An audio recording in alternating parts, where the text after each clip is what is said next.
Hello guys, this is Sir Don.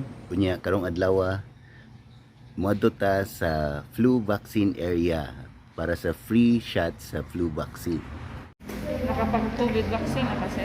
Ma'am, pag July 14. Wala na kay ubos ipon nila na labas sa ulo. Wala ra ma'am.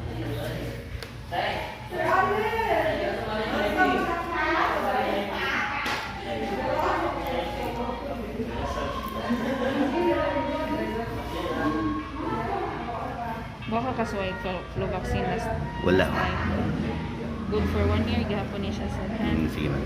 Cold compress nang gihapon ka sa balay.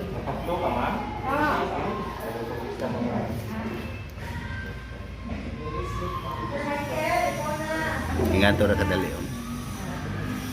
Dot ang kalilang siya. Sige. So manako flu vaccine. Okay, so manako padung ko uli. Ingato ra kadali flu vaccine. Free sa DepEd nga mga teachers.